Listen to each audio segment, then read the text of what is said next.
gave me more satisfaction at the time, and still, I found a reliable theme. So I packed up those journals and took a one-way ticket to solitary confinement in the desert, where I began writing what you hear now. An album, a record, a story of my life so far. Things I witnessed, dreamed, chased, gave, and received. Truth bombs that interrupted my space and time in ways I could not ignore. Contracts I have made with myself, many of which I live up to, most of which I still pursue.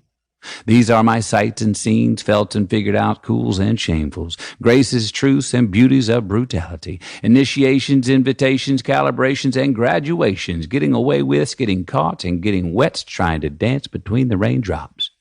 Rites of passage. All between are on the other side of persistence and letting go, on the way to the science of satisfaction in this great experiment called life.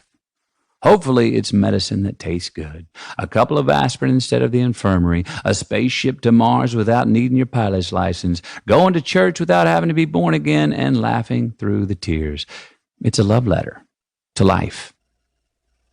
Now, speaking of bumper stickers, I have always loved bumper stickers, so much so that I've stuck bumper to sticker and made them one word, bumper sticker.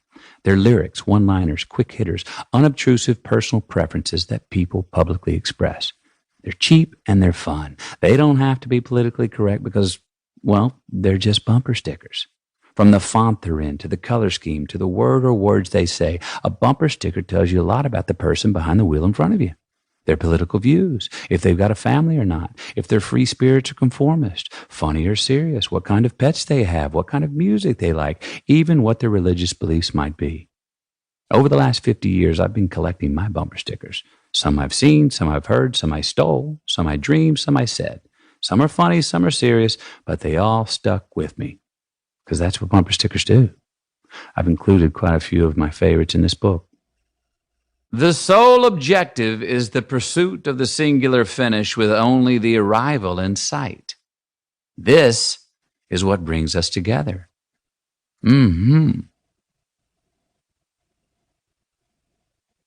Sometimes you got to go back to go forward. And I don't mean going back to reminisce or chase ghosts.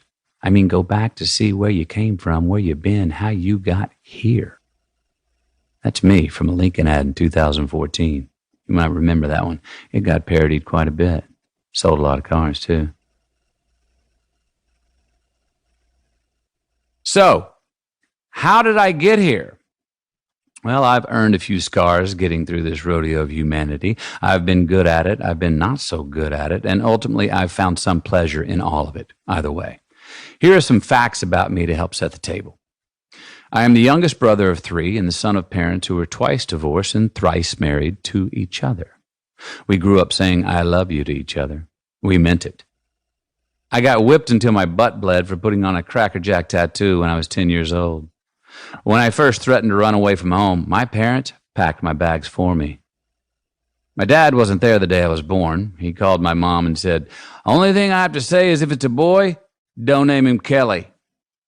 The only thing I ever knew I wanted to be in life was a father. I learned to swim when my mom threw me in the Llano River, and I was either going to float off the rocky waterfall 30 yards downstream or make it back to the bank. I made it to the bank. I was always the first one to wear out the knees in my tough-skin jeans. For 2 years, I led the under-12 soccer league in red cards as a goalie. When I kept whining about my lone pair of tennis shoes being old and out of fashion, my mom told me, keep griping, and I'll take you to meet the boy with no feet. I was blackmailed into having sex for the first time when I was 15. I was certain I was going to hell for the premarital sex. Today, I am merely certain that I hope that's not the case. I was molested by a man when I was 18 while knocked unconscious in the back of a van. I've done peyote in Real de Catorce, Mexico, in a cage with a mountain lion. I've had 78 stitches sewn into my forehead by a veterinarian. I've had 4 concussions from falling out of 4 trees, 3 of them on a full moon. I have bongoed naked until the cops arrested me. I have resisted arrest. I applied to Duke, University of Texas at Austin, Southern Methodist, and Grambling for my college education. I got accepted to 3 out of 4. I've never felt like a victim. I have a lot of proof that the world is conspiring to make me happy. I've always gotten away with more in my life than in my dreams. I've had many people